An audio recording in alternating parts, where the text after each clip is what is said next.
Carchemish se trouve sur la rive droite de l'Euphrate, à 100 km au nord-est d'Alep. Il s'agit de l'endroit où, après avoir traversé la chaîne montagneuse du Taurus, l'Euphrate devient navigable en entrant dans une vallée fertile, aujourd'hui partiellement inondée par plusieurs barrages. Le site de Djerablus, l'antique Carchemish, se trouve aujourd'hui à cheval sur la frontière qui sépare la Turquie de la Syrie et qui suit le tracé de la voie ferrée conduisant jadis d'Istanbul à Bagdad. Sur les 90 hectares du site, 55 constituent la ville haute et se trouvent en Turquie, et 35 seulement se trouvent en territoire syrien. C'est en 1874 que le consul britannique à Alep identifia le site, ce qui fut confirmé par George Smith en 1876 lorsqu'il revint de sa 3e expédition à Ninive, et vous savez sans doute qu'il devait mourir peu après à Alep. Entre 1878 et 1881, le consul Patrick Anderson fit des sondages pour le compte du British Museum, et vous voyez ici un montant de porte en basalte avec une inscription en louvite hiéroglyphique. De véritables fouilles furent entreprises à partir de 1911 par David Hogarth. Elles sont connues notamment en raison de l'identité de 2 assistants de Hogarth, dont les noms devaient devenir légendaires: Leonard Woolley, le futur fouilleur d'Our, et surtout Thomas Lawrence, qui devait peu après devenir Lawrence d'Arabie. Dans le courant de la première campagne, Hogarth dut rentrer en Angleterre, ayant été appelé à remplacer Sir Arthur Evans, le fouilleur de Knossos, comme conservateur en chef de l'Ashmolean Museum d'Oxford. Woolley prit le relais, dirigeant 5 campagnes, une au printemps et une à l'automne de chaque année, quelle époque, jusqu'en 1914. Il a raconté cette expérience dans un livre, il faut dire, bien oublié, Dead Towns and Living Men, publié en 1920, mais rédigé en grande partie pendant les années durant lesquelles Woolley était prisonnier de guerre. Après la guerre, avec l'accord du général Gouraud, alors haut-commissaire pour la Grande Syrie, une dernière campagne eut lieu brièvement en 1920, avant que n'éclate la guerre d'indépendance turque et que Woolley ne soit contraint de renoncer définitivement à son projet. Et c'est parce qu'il était disponible que la fouille d'Our, qui avait débuté en 1919 sous la direction de Hall, lui a été confiée à partir de 1922. Les fouilles britanniques se heurtèrent à un obstacle, la présence de vestiges hellénistiques importants, la ville ayant été refondée sous le nom de Europos. Qu'à cela ne tienne, après avoir été fouillés, ces bâtiments ont été détruits, chose qui serait impensable de nos jours, et on a donc poursuivi en dessous, mettant au jour les constructions plus anciennes, qui étaient celles qui intéressaient les fouilleurs. Datant de l'âge du fer, aux époques néo-hittites et néo-assyriennes, ces couches ont livré des statues et des bas-reliefs en basalte, dont un certain nombre portaient des inscriptions en louvite hiéroglyphique. Une partie de ces découvertes se trouve au British Museum, une partie au musée d'Ankara, le reste étant demeuré sur place. Et ces fouilles ont donné lieu à une publication en 3 forts volumes entre 1914 et 1952, dont l'essentiel est dû à Woolley. Entre 1956 et 1998, le site a été miné par l'armée turque, et puis ensuite il a été déminé, cette opération ayant pris fin en 2011, ce qui a permis la reprise des fouilles. Une équipe turco-italienne dirigée par Niccolò Marchetti a réuni les universités de Bologne, Gaziantep et Istanbul, les épigraphistes étant Hassan Perker pour le hittite et Gianni Marchesi pour l'akkadien.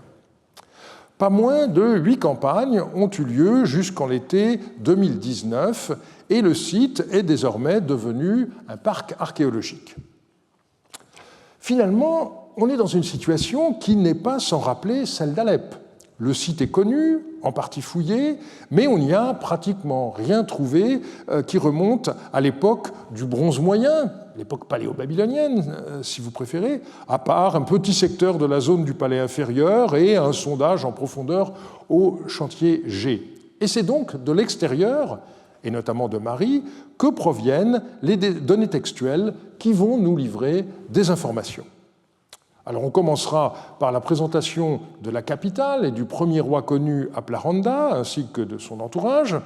Nous étudierons ensuite divers aspects de la vie politique, économique et juridique de Carchemish, et nous finirons par analyser ce qui se passa au moment de la mort d'Aplaranda et sous ses deux successeurs. On sait que chaque ville mésopotamienne avait une divinité principale. C'est notamment celle par laquelle étaient prêtés les serments. Mais nous n'avons aucun contrat de cette époque rédigé à Carchemish qui comporte un serment. Et la question de la divinité principale de la ville de Carchemish est liée, par ailleurs, à l'étymologie du toponyme lui-même. Giovanni Pettinato avait proposé de le comprendre comme Car Kamish, le quai du dieu Kamish, un dieu qui est plus connu sous sa forme plus récente de Kamosh dans le pays de Moab.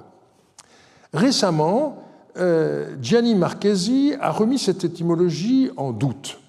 Son point de départ est un sceau acheté par le British Museum en 1856 qui comporte une inscription en 3 lignes « Kamish Malik, fils de Rahmou Dagan, serviteur de Dingir Karkamish ».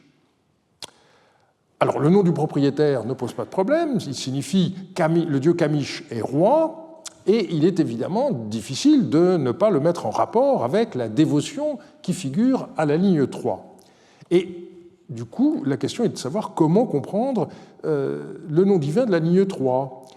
Marchesi estime qu'il n'y a pas d'exemple où le nom de la ville de Carchemish serait divinisé, ce qui est juste, on le sait pour d'autres villes comme Achour par exemple, ou Yablia, et donc il a proposé de comprendre Il Carchemish, c'est-à-dire donc le dieu de Carchemish, et ça ne fait que reculer la question qui est ce dieu de Carchemish. À l'époque hittite et néo-hittite, le principal dieu local était un guerrier nommé Karhoura, qu'on suppose être un dieu ourite introduit à l'époque mitannienne, donc une nouveauté dans la deuxième moitié du deuxième millénaire. Et du coup se repose la question du dieu Kamish pour le troisième et le début du deuxième millénaire. Il faut reconnaître que Kamish est un dieu assez évanescent dans les écrits de l'époque amorite. On a quelques noms théophores, Idin Kamish à Toutoul et à Mari, Habdou Kamish à Mari, et Marchesi estime qu'il serait étrange d'avoir si peu de traces de ce dieu si c'était la divinité principale de Carchemish. Mais je pense que, sur le principe, il n'a sans doute pas raison, parce que si on regarde, en ce qui concerne Marie, les noms théophores d'Itourmer, Itourmer étant la divinité principale de la ville de Marie, eh bien, on n'en a pas beaucoup. Par ailleurs, Marchesi insiste sur la différence de graphie entre le nom du dieu Kamish et le nom de la ville. Mais ça n'est justement pas le cas sur ce sceau. Et là, il faut dire qu'il a un petit peu brouillé les données parce qu'il transcrit tantôt Ish et tantôt Is2, alors qu'en réalité, c'est le même signe. Mais il veut faire une différence entre le dieu Kamish et la ville de Carchamis. Marchesi cite alors une lettre attribuée à Tzidkoum Lanassi, on verra plus tard que c'est sans doute une erreur, qui demande que des comptes soient réglés dans le temple du Dieu puissant, ce temple étant mis en parallèle avec le temple d'Itourmer. Et comme la fin de la lettre mentionne Zimrilim et le roi de Carchemish à Plaranda, Marchesi suppose que le Dieu puissant, c'est le Dieu principal de Carchemish, de la même façon que les Itourmer à Mari. Le problème, c'est que Ilum Dannum, à nouveau, ça n'est pas un nom propre. Et donc, quel est le dieu qui pourrait être ainsi décrit? Marchesi estime que ça pourrait être Nergal, parce que dans le Code d'Hammurabi, il est décrit comme Dannu mina ili, puissant parmi les dieux. On avouera que l'argument n'est pas très contraignant. Pour conforter sa conclusion, Marchesi cite une lettre du fils d'Aplaranda, où le nouveau roi de Carchemish indique que pour agir, il a besoin d'interroger le dieu Nergal. Jean-Robert Cuper avait indiqué dans son édition de ce texte, restitution de Jean-Marie Durand, qui me signale que Nergal semble être la divinité principale de Carchemish. Et Marchesi a repris cette idée, mais le passage est extrêmement cassé. Il ne reste qu'un début de signe qui pourrait tout aussi bien être la moitié d'un hymne que la moitié d'un étroit, le début de Nergal. Ce qui m'étonne, c'est que nulle part, Marchetti et Marchesi n'envisagent que la divinité de Carchemish ait pu être une déesse. Or, Kubaba est défini dans l'inscription de Katuwa que j'ai montrée tout à l'heure d'une façon assez claire. Ma souveraine Kubaba, la reine de Carchemish, m'a pris par la main, elle m'a toujours livré mes ennemis, mais ne m'a jamais livré à mes ennemis. Et sans citer cette inscription, Douglas Frayne, dans Rime 4, notait que Kubaba était la divinité tutélaire de Carchemish. La question reste donc ouverte et on y reviendra un peu plus tard. Avec Aplaranda, nous allons dresser le portrait d'un roi qui est connu aussi bien sous Yasmaradu que sous Zimrilim. Il a fallu attendre 1938 pour apprendre qu'Aplaranda était roi de Carchemish dans la première moitié du XVIIIe siècle, et il y a eu à ce sujet une sorte de rivalité entre deux membres de l'équipe des épigraphistes de Marie. Je vous rappelle que François Thureau d'Angin avait été chargé par André Parrot d'examiner les tablettes qu'il envoyait de la Syrie au Louvre, campagne après campagne, à partir de 1934. Et Thureau d'Angin avait réparti les milliers de lettres découvertes dans l'hiver 1935-36 dans la salle 115 du Palais entre Georges Dossin et l'abbé Charles-François Jean. Il se trouve que Dossin devait faire une communication sur Aplaranda au 20e Congrès international des orientalistes qui se tenait à Bruxelles début septembre 1938. Jean, l'ayant appris, lui communiqua une lettre de son lot qu'il avait déchiffrée.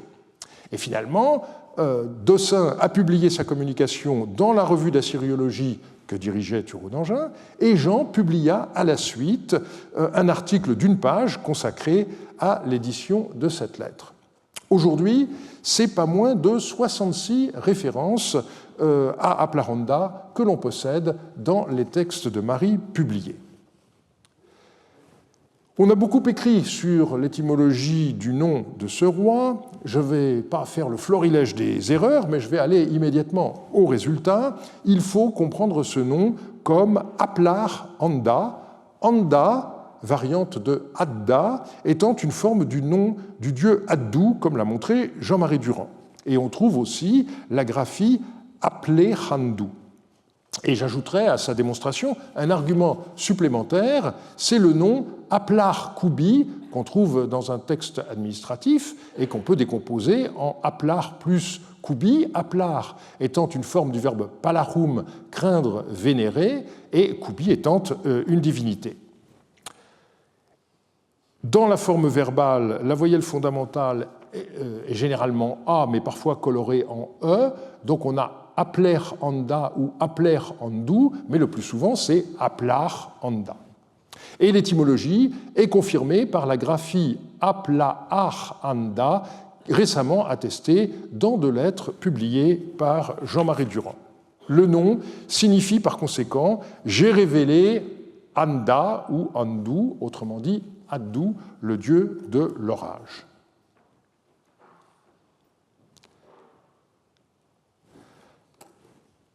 Deux empreintes de sceau sont considérées comme témoignant que Aplaranda posséda deux sceaux différents. Ces empreintes ont été retrouvées au centre de l'Anatolie, sur le site de Hadjameyuk, qui se trouve à une quinzaine de kilomètres au nord-ouest de la ville actuelle d'Aksaray.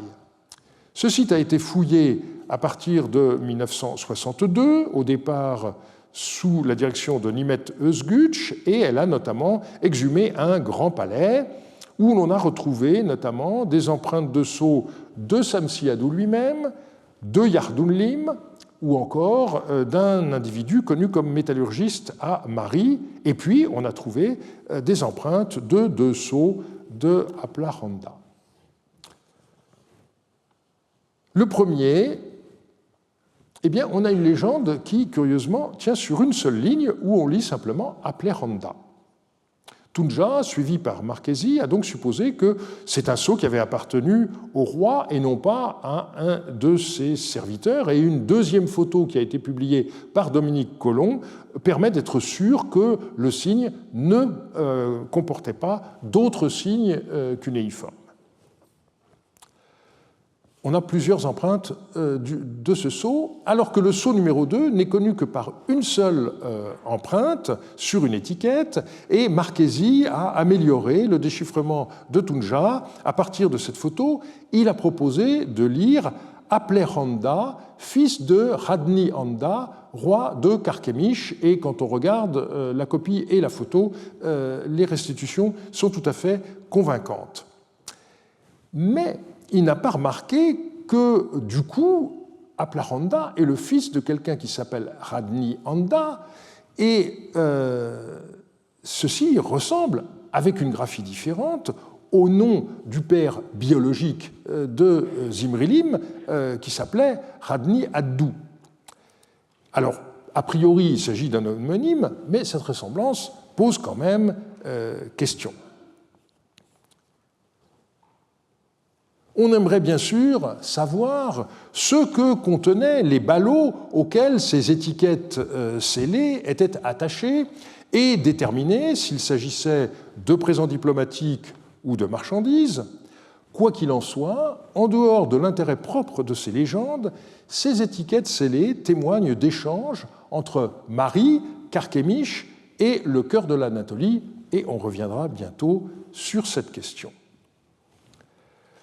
La famille et l'entourage d'Aplaranda sont connus par des textes de Mari et aussi par un certain nombre de sceaux cylindres dont on a retrouvé la matrice ou seulement des empreintes sur argile. Donc on a un petit document administratif qui enregistre des apports de jarres de vin, de miel et d'huile.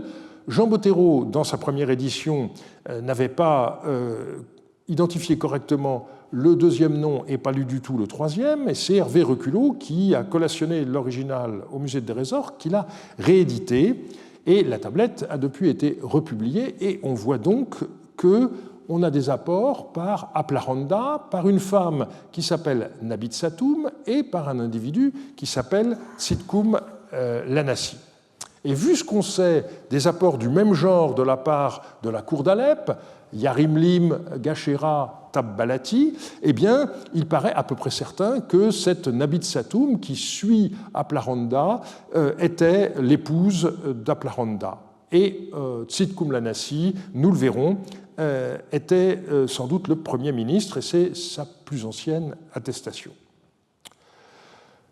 Il existe en outre des étiquettes découvertes à Adjameyuk qui correspondent à un sceau qui pourrait être celui d'une reine, mais le déchiffrement en est trop incertain pour que l'on puisse, pour l'instant, aller plus loin. On connaît également le sceau d'une fille d'Aplaranda nommée Matrounna, qui a été repérée chez un antiquaire de Lataquié en 1928 et qui a fini par être acquis par le Louvre en 1991. Contrairement à ce qu'on trouve encore écrit régulièrement, ce sceau, malgré ce qu'avait indiqué Virolo initialement, ne provient pas du site de Ras Shamra, il a été trouvé chez un antiquaire. Ce sceau, donc, a pour légende Matrounna, fille de Aplaranda, servante de Kubaba. Alors, Marchesi la considère comme une grande prêtresse de Kubaba, mais ça n'est qu'une déduction. Sur son sceau, cette femme n'est pas décrite comme l'épouse d'un homme, mais la légende de son sceau ne donne pas son titre, donc c'est vraisemblable, mais ça n'est pas tout à fait certain. La personne de l'entourage royal la mieux connue se nommait Tsidkoum Lanassi. Sa correspondance, qui compte 23 lettres, a été publiée et commentée par Bertrand Lafont. Desain et Jean l'avaient décrit comme ambassadeur de Zimrilim à Carchemish. En réalité, le véritable représentant de Zimrilim à Carchemish, c'était Ishtaran Natsir, et on aura l'occasion d'en reparler un peu plus tard. Tsidkoum Lanassi était un ressortissant de Carchemish, comme l'a montré le texte ARM 25-333, où il est qualifié de homme de Carchemish. On ne possède aucune attestation de son titre, mais l'étude d'ARM 23-524 laisse penser qu'il était Premier ministre du roi de Carchemish. En effet, on voit des quantités d'étain qui sont données à Aplahanda, qui est qualifié de roi de Carchemish, Shennam, roi d'Ursu, Tsidkoum Lanassi, sans titre, Aplahanda, Soukal de Shennam, et ensuite Yarimlim et Gachera. Et donc, on a l'impression que si le titre du deuxième Aplahanda, Soukal de Shennam, est donné, c'est parce qu'il y avait un risque de confusion avec le premier Aplahanda, le roi de Carchemish. Mais la logique de la séquence, deux rois, donc A, B, puis ensuite on a C et on a D, D étant le Premier ministre de B, du coup, eh bien, C doit être le Premier ministre de A. Et le contenu des lettres de Tsidkoum Lanassi confirme tout à fait cette analyse et on le retrouvera dans la suite du cours. Et puis on a d'autres sceaux ou empreintes de sceaux qui révèlent d'autres membres de l'entourage d'Aplahanda, mais qui ne sont pas autrement connus.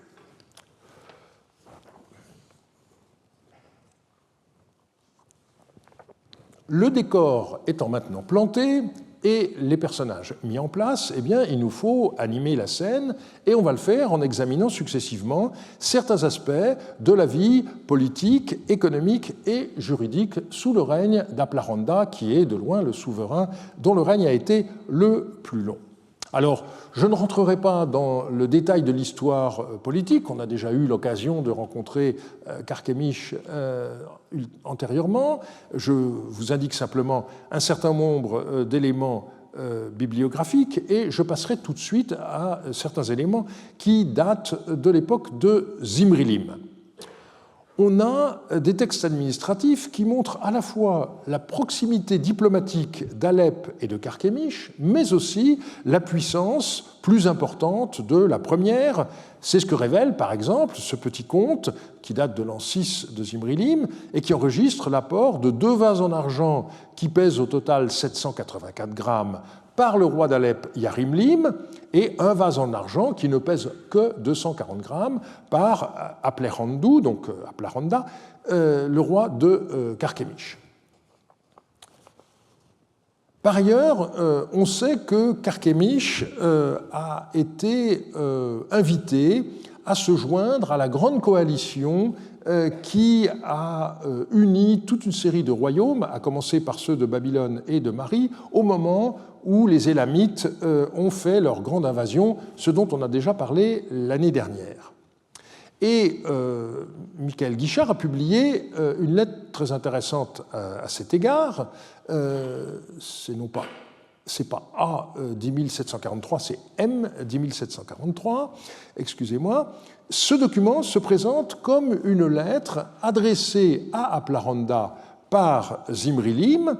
Le roi de Mari rappelle à son homologue de Carchemish l'entretien qu'ils ont eu ensemble avec le roi d'Alep et la décision prise que Zimrilim parte sauver la ville de Razama. Et Zimrilim lui demande d'écouter le message du roi de Babylone et de lui envoyer des troupes en renfort.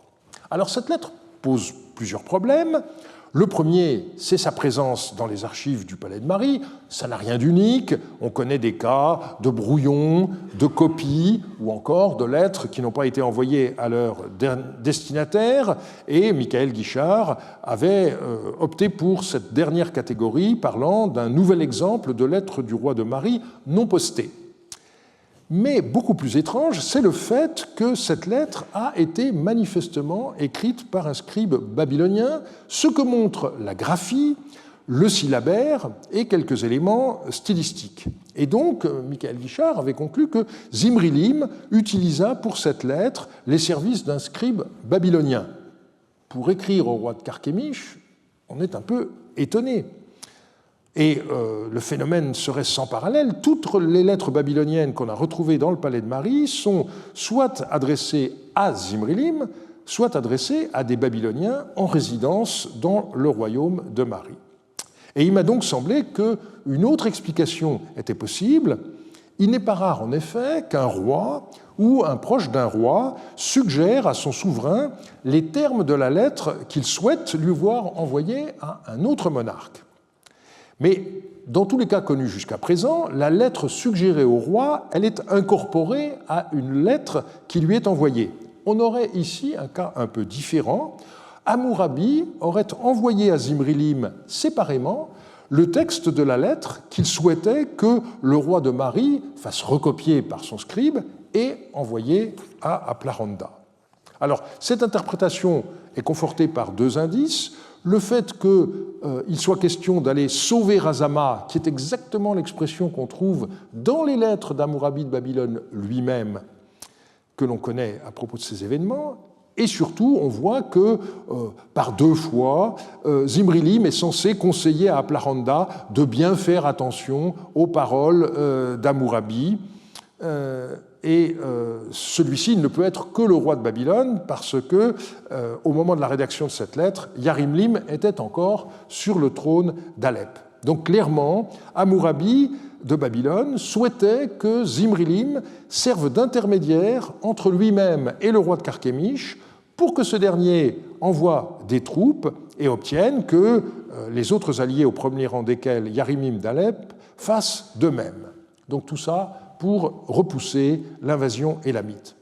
Alors, ce cas permet de poser plus généralement un problème de méthode. Donc, je l'ai dit, généralement, quand on a des lettres écrites par Yasmaradou ou par Zimri-Lim retrouvées dans le palais de Marie, on dit que ce sont des brouillons, des copies ou des missives qui n'ont jamais été envoyées. Eh bien, je pense qu'il faudrait désormais toutes les relire systématiquement pour voir si certaines ne relèvent pas d'une quatrième catégorie identique à celle-ci, ce qu'on pourrait appeler une lettre suggérée. Passons à l'économie. Pour une approche des relations économiques de Carchemish avec son environnement, il faut étudier à la fois les documents comptables et les lettres, et avant tout la correspondance de Tsitkhoum-Lanassi. La gamme des produits exportés par Carchemish en direction de Marie était très étendue. On trouve en tête le vin, produit des vignes de la région, mais aussi les céréales. Carchemish a été un pourvoyeur essentiel du palais de Marie en grains lorsque celui-ci était en déficit, et les négociations impliquaient parfois le déplacement de très hauts dignitaires. C'est ainsi que Tsitkhoum-Lanassi se rendit une fois à Marie dans un tel contexte, et qu'inversement, le ministre de l'économie de Zimri-Lim, Yassim Soumou, voyagea au moins une fois jusqu'à Carchemish, on en a parlé l'année dernière, et les deux hommes ont d'ailleurs échangé des lettres dont certaines nous sont parvenues.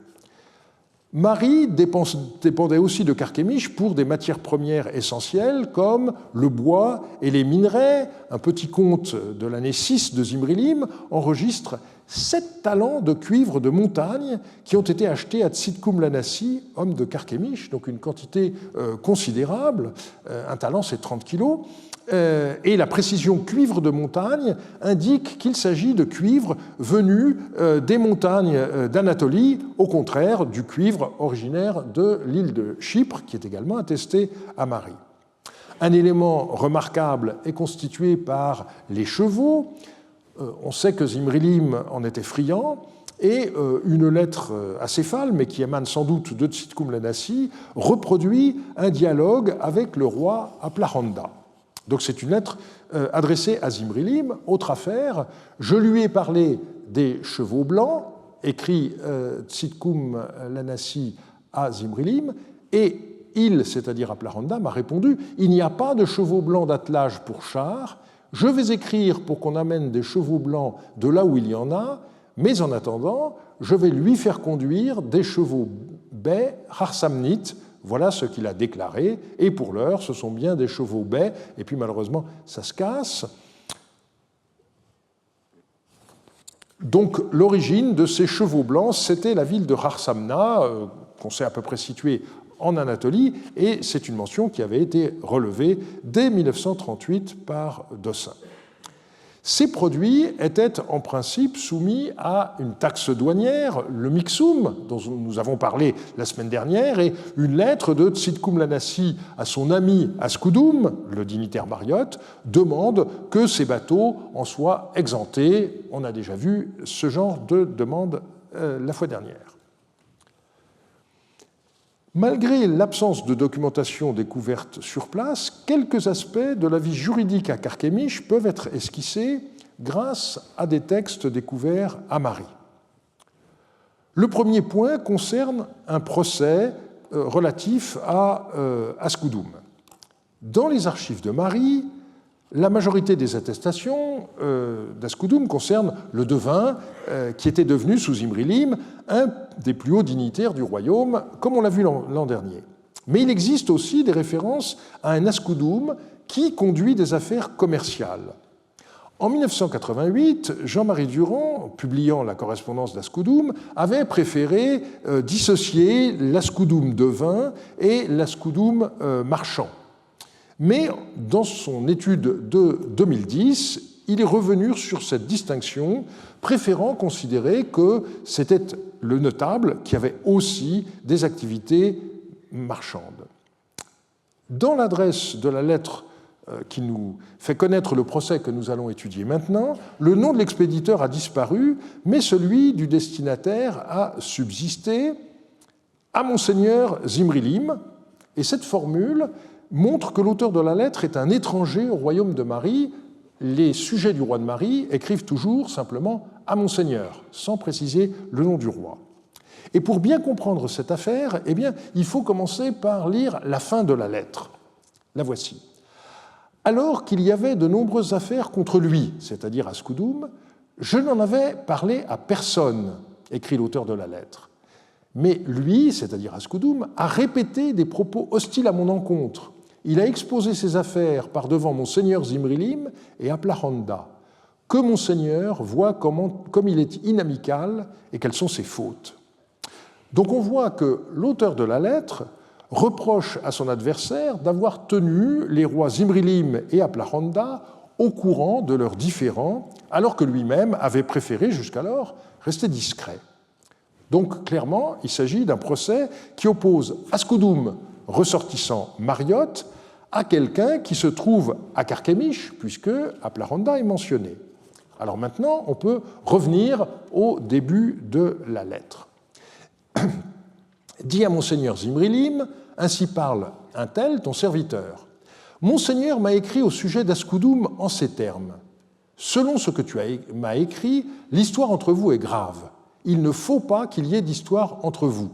Voilà ce que Monseigneur m'a écrit. En fonction du courrier de Monseigneur, les serviteurs de Monseigneur, c'est-à-dire Utukam, Yawila, Shamashreddi et Manoum Kibelia, le serviteur d'Askoudoum, ainsi que les marchands du Karoum de Sipar ont siégé. J'ai dit que l'on apporte l'arme de Shamash et par-devant l'arme de Shamash, juger justement l'affaire.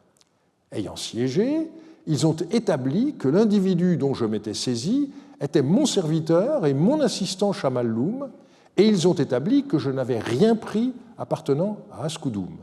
À présent, Monseigneur peut interroger Shamashreddi et Manoum Kibelia, son serviteur, c'est-à-dire celui d'Askoudoum, pour qu'il lui parle et que Monseigneur voie que je ne suis redevable de rien. En relisant cette première partie de la lettre, je me suis rendu compte qu'on pouvait en donner une interprétation bien différente de celle proposée par son éditeur et qui a des conséquences très importantes pour notre connaissance du commerce à longue distance. Premier point, l'auteur de la lettre, accusé par Askoudoum de lui avoir volé un serviteur, est un marchand. En effet, ce serviteur est qualifié de chamalloum, et on sait que ce terme désigne l'assistant d'un marchand lui-même, désigné par le mot tamkaroum. Deuxième point, Jean-Marie Durand avait considéré que le procès avait eu lieu à Sipar, puisqu'il était question du dieu Shamash, et il a été suivi par Martin Stoll dans son article sur l'utilisation des armes divines, ces symboles divins qui intervenaient dans les procès. Eh bien, je ne le crois pas. Pourquoi? Parce que si l'affaire avait eu lieu à Sipar, l'autre roi mentionné aurait dû être Hammurabi de Babylone et pas Aplaranda. Et donc, il me semble qu'il faut considérer que le procès a eu lieu à Carchemish. Alors, comment comprendre le recours au karoum de Sipar et à l'arme de Shamash? Eh bien, il me semble, tout simplement parce que le marchand accusé serait un ressortissant de Sipar. Ce qui a jusqu'à présent empêché d'y penser, c'est que la lettre est de style mariotte et pas babylonien. La forme des signes, le recours à la syllabe ka et non pas ga sont des marqueurs indéniables. Et c'est pour cela d'ailleurs qu'à l'époque, j'avais proposé à Jean-Marie Durand de considérer que l'auteur de la lettre pourrait être Tzidkoum Lanassi. Il m'avait suivi, non sans prudence, tandis que Gianni Marchesi, qui a suivi Jean-Marie Durand, a oublié le point d'interrogation que Jean-Marie Durand avait mis dans sa restitution. Aujourd'hui, cette hypothèse me paraît impossible, et donc je crois que le plus simple, c'est que, s'adressant au roi de Marie, eh bien, le marchand cypariote a eu recours à un scribe local. Troisième point, on savait déjà qu'il avait existé un karoum, donc un comptoir commercial de Sipar à Marie et à Mishlan, d'après une lettre plus ancienne qui remonte à la première moitié du XIXe siècle et qui a été découvert dans l'une des villes de Sipar, à Tel Edder, qui avait été citée en 1960 et récemment éditée complètement par Rinsteber. Elle commence ainsi: « Dit à notre seigneur Hamusura, ainsi parle le karoum de Sipar qui demeure à Marie et Mishlan. » Donc, on voit désormais que le karoum de Sipar, organisme qui regroupe ce qu'on pourrait appeler la guilde des marchands, avait une filiale non seulement à Marie, mais également plus en amont sur l'Euphrate, à Carchemish. Une fois cela établi, la procédure décrite dans la lettre devient très claire. Il s'agit d'une procédure contradictoire. On a d'un côté les serviteurs de Monseigneur, Utukam, Yaouila, Shamashreddi et Manum Kibelia, soit 4 mariottes, et puis de l'autre, les marchands du karoum de Sipar, dont la lettre ne donne ni le nombre ni les noms, parce que ce n'était pas le problème du roi de Marie, bien sûr. Et on peut vérifier l'identité de certains des mariottes mentionnés. Alors, Utukam est seulement attesté comme scribe à Andarig, peut-être un homonyme, mais Yaoui Ilin est mentionné parmi les serviteurs de confiance de Zimrilim dans un texte de ARM 33, un procès que nous avons étudié il y a 2 ans, pour les plus fidèles d'entre vous. Quant à Shamash Reddy, eh bien, une lettre de Yakimadou confirme que c'est un serviteur du roi de Marie, et le pauvre d'ailleurs, se rendant, comme par hasard, depuis Carchemish jusqu'à Marie, avec un compagnon anonyme et un messager de Carchemish, eh bien, a été agressé par un groupe de 4 nomades ouprapéens, et Shamash Reddy et son compagnon ont été exécutés. Et après sa mort, eh bien, son fils est mentionné dans une lettre du chef des marchands de Marie qui précise que ce Shamash Reddy était un marchand de Dur Yardoulim.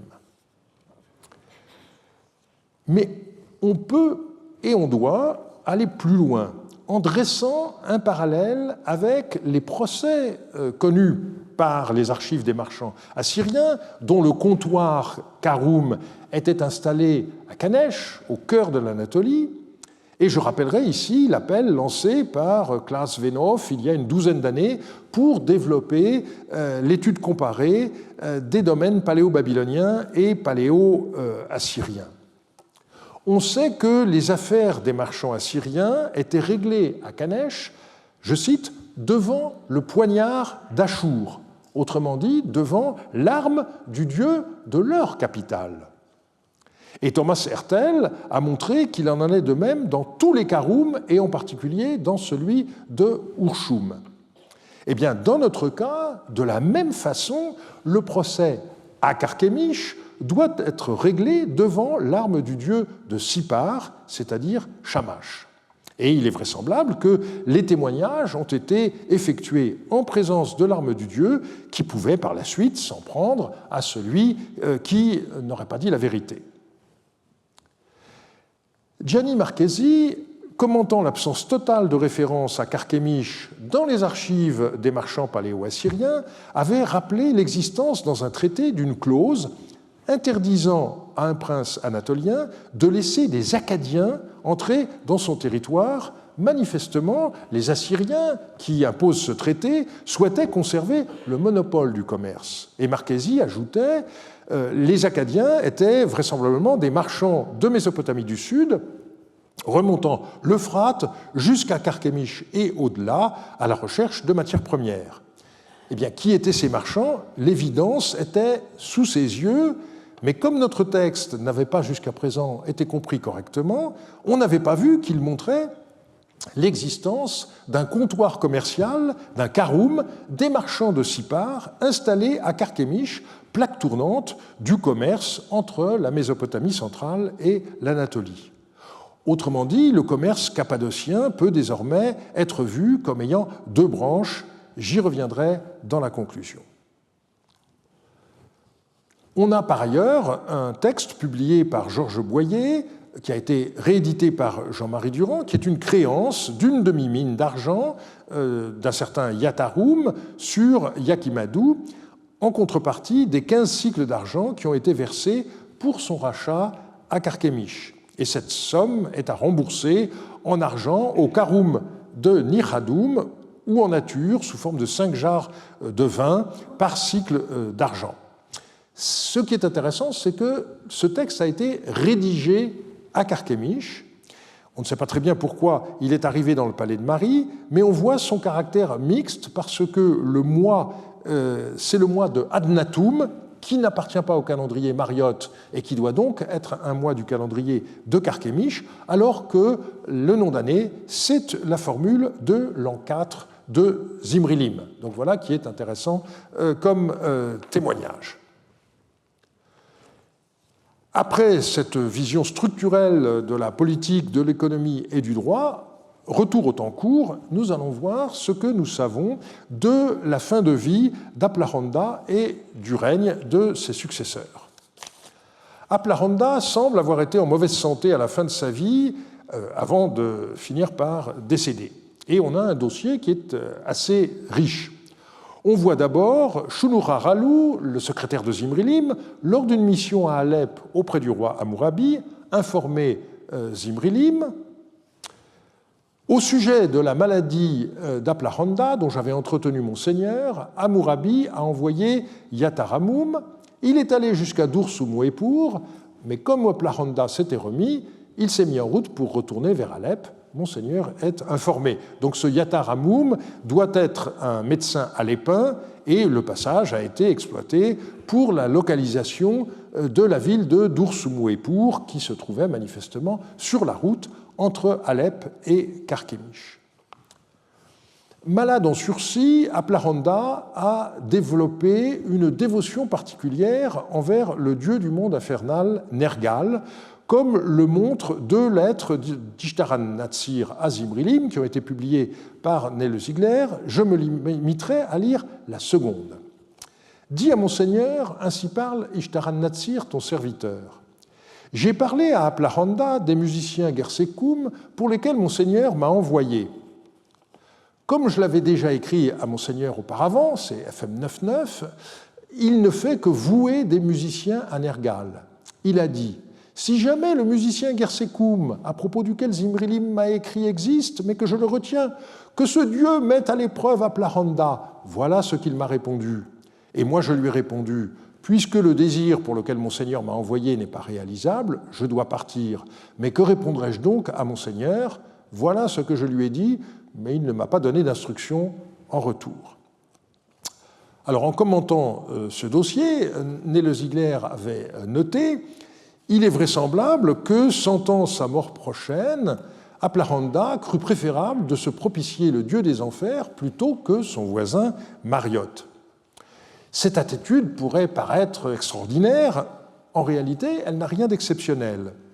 Analysant quelle fut l'attitude du roi de Babylone Hammurabi avant sa mort, au même moment, Rosel Pienka avait proposé de ne pas considérer les travaux effectués dans l'Emeslam, temple de Nergal, commémoré dans le nom de l'an 40 de Hammurabi, comme dû au hasard. Il serait la marque de la piété du roi vieillissant envers Nergal, le dieu du monde infernal, et elle ajoute que la longue inscription Rime 4, numéro 11, pourrait avoir le même contexte. C'est un texte qui commémore la dédicace par Hammurabi d'instruments de musique à Lugal-Gudua et d'un étendard à Meslam-Taea dans le temple de l'Emeslam, et on sait que ces deux divinités sont plus ou moins des figures de Nergal. Eh bien, on aurait donc tort de considérer cette analyse comme une surinterprétation des données. La mise en parallèle de l'attitude de Hammurabi de Babylone avec celle d'Aplaranda de Carchemish me semble renforcer les analyses de Rosel Pienka et Nele-Ziegler qui avaient été publiées indépendamment en 2007. Finalement, Aplaranda mourut, et c'est Ishtar an-Natsir qui a pris la nouvelle à Zimrilim. Aplaranda est allé à son destin. 4 jours, jusqu'à ce que l'on eût terminé le sacrifice de Nubandag, on a caché la nouvelle. Le 18 de Kinunum, on a découvert l'affaire. Le deuil a dès lors été instauré. Présentement, Yataramum, fils d'Abidagan, m'a écrit la nouvelle, que Monseigneur en soit informé. Et donc il est intéressant ici de voir comment, en raison d'une fête religieuse importante, la mort du roi a été tenue secrète pendant quelques jours. Nous savons que ce décès est intervenu au mois 7 de l'an 11 de Zimrilim, et dès le mois 11 de la même année, on enregistrait dans le palais de Marie un apport de vin de Yatar Ami. Ce Yatarami semble avoir été très jeune lorsqu'il succéda à son père. C'est ce que nous apprend une lettre de Tzidkoum Lanassi, qu'ils disent, donc il s'agit de Yatarami, « Mon père Aplaranda n'est pas mort, il est toujours vivant puisque Zimrilim est mon père. » Et Tzidkoum Lanassi décrit au roi de Marie, « Yatarami est vraiment un fils pour toi, garde-le sous ta protection. Et puisque son père est allé au destin et que lui-même manque d'expérience, tu dois lui parler à cœur ouvert. » Cependant, Yatarami devait également faire allégeance au roi d'Alep, qui était alors Hammurabi. Et il lui arriva de se trouver bien embarrassé à la suite de la victoire sur Azara, dont nous avons parlé il y a quelques semaines. Zimrilim aurait voulu que Yatarami lui fasse parvenir une tour de siège, mais celle-ci appartenait au roi d'Alep. Et donc, Yatarami a écrit à Zimrilim « Au sujet de la tour pour laquelle mon père m'a écrit, et moi-même j'ai répondu, vu que je ne suis pas au courant des ordres de mon père d'Alep, cette tour que nous avons prise depuis Azara se trouve mise en place. Or, toi-même, du vivant de mon père, tu ne cessais d'écrire à mon père en ces termes, exécute les ordres de Yarimlim, donc le roi d'Alep. Ne transgresse pas la parole de Yarimlim. Voilà ce que tu n'as cessé d'écrire à mon père, et moi je l'ai entendu à maintes reprises. Quant à présent, depuis que je suis moi-même installé sur le trône de mon père, je suis ton fils et le fils de Hammurabi, donc qui avait succédé entre-temps à Yarimlim sur le trône d'Alep. J'exécute ce que Hammurabi m'ordonne, je ne transgresse pas d'un pouce l'ordre de Hammurabi. Au sujet de cette tour appartient bien à Hammurabi et j'ai eu peur de lui, voilà ce que je t'ai répondu. » Et Yatarami suggère ensuite à Zimrilim de demander directement cette tour au roi d'Alep, mais le supplie de ne pas écrire que l'idée vient de lui. Yatarami est par ailleurs l'auteur d'un des textes les plus célèbres relatifs à Carchemish, qui avait été publié par Dossin en 1939 et qui a été réédité par Kuper. Dit à Zimrilim, Ainsi parle Yatarami, ton fils. À présent, ces deux hommes que j'ai envoyés avec Napsuna-Addu, on les a mentionnés en ces termes à propos de cette affaire de la ville d'Iride dont on a entendu parler. Ils se sont entretenus avec Mébissa, le serviteur de Bunuma-Addu. Ils étaient au courant de l'affaire. Alors là, je ne rentre pas dans le détail politique, mais Bunuma-Addu était le roi de Nihria, dans la région du Haut-Balir, et menait des intrigues qui déplaisaient à la fois au roi de Carchemish et au roi de Mari. Et donc Yatarami continue. Or voici que je viens de faire conduire ces hommes à Hit, et on garde ici en prison leur accusateur.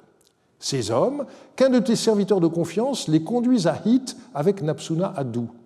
Si ces hommes sont saufs, je ferai brûler par le feu leur accusateur. Si les hommes meurent, ici, je donnerai leur maison et leurs gens à leur accusateur. Il faut que mon père me rapporte leur affaire. Alors ce texte est célèbre pour de multiples raisons, mais d'abord parce qu'il s'agit d'une des premières descriptions d'Ordali en dehors des textes normatifs comme le Code de Hammurabi. Et Dossin avait justement souligné la parenté de ce texte avec le Code d'Hammurabi, puisque le faux accusateur devrait éventuellement subir le châtiment qui aurait été celui de l'accusé s'il s'était révélé coupable, c'est-à-dire la peine de mort. Mais Dossin ne s'est curieusement pas posé la question de savoir en quoi Zimrilim devait intervenir dans cette affaire. Et c'est Jean-Marie Durand qui a compris cet aspect des choses en soulignant que les ordalies avaient lieu à Hit. L'écriture par idéogramme est en effet ambiguë, puisqu'on peut comprendre aussi bien aller au fleuve que aller à la ville de Hit. Les deux s'écrivent de la même manière. L'ordalie fluviale a bien existé en Mésopotamie et j'en ai donné un exemple en 1992 où il s'agit de traverser un fleuve lesté d'une meule et donc là il y a véritablement un exploit sportif à accomplir. Mais ce qui se passait à Hit était vraisemblablement autre chose, comme l'a bien compris, je crois, Wolfgang Heimpel. Celui-ci s'est demandé mais pourquoi donc les ordalies fluviales auraient eu lieu exclusivement à Hit ?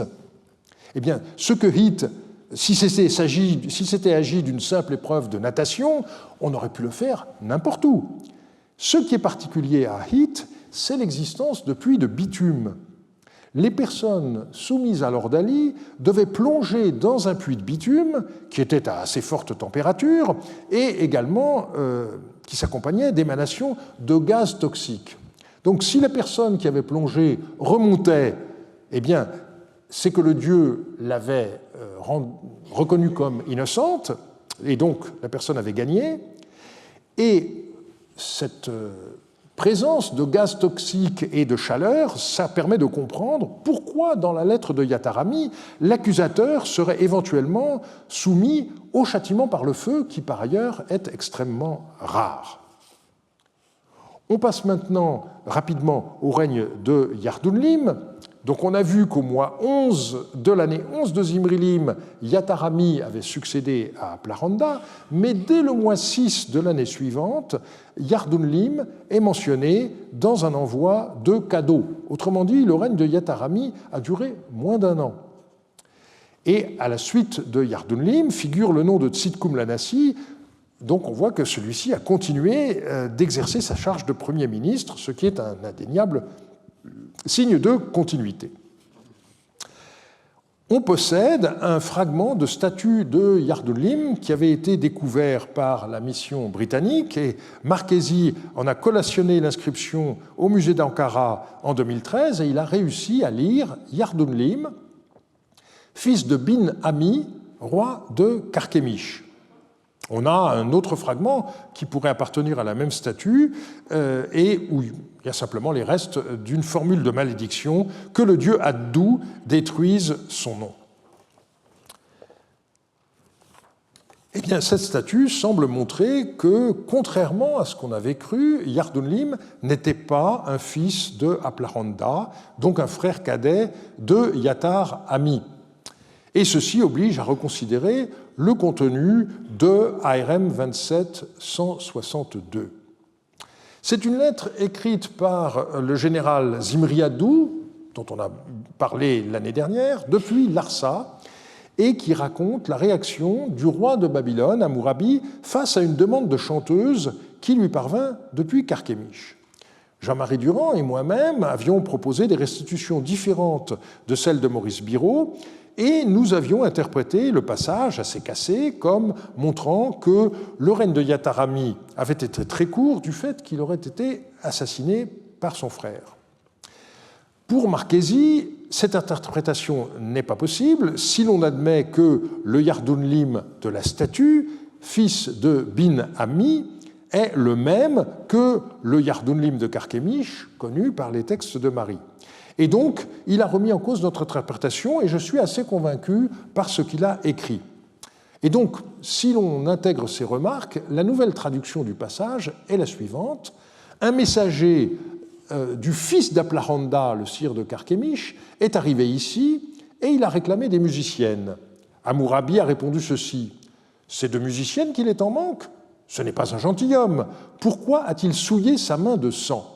Hammurabi est très fâché contre le meurtre du fils d'Aplahanda, à comprendre comme le meurtre accompli par le fils d'Aplahanda. Et donc, selon Marchesi, dans cette lettre, on ne sait pas qui a été tué par le fils d'Aplahanda, mais il n'est pas question, comme nous l'avions cru, qu'on ait mention de deux fils d'Aplahanda, dont l'un serait le meurtrier et l'autre la victime.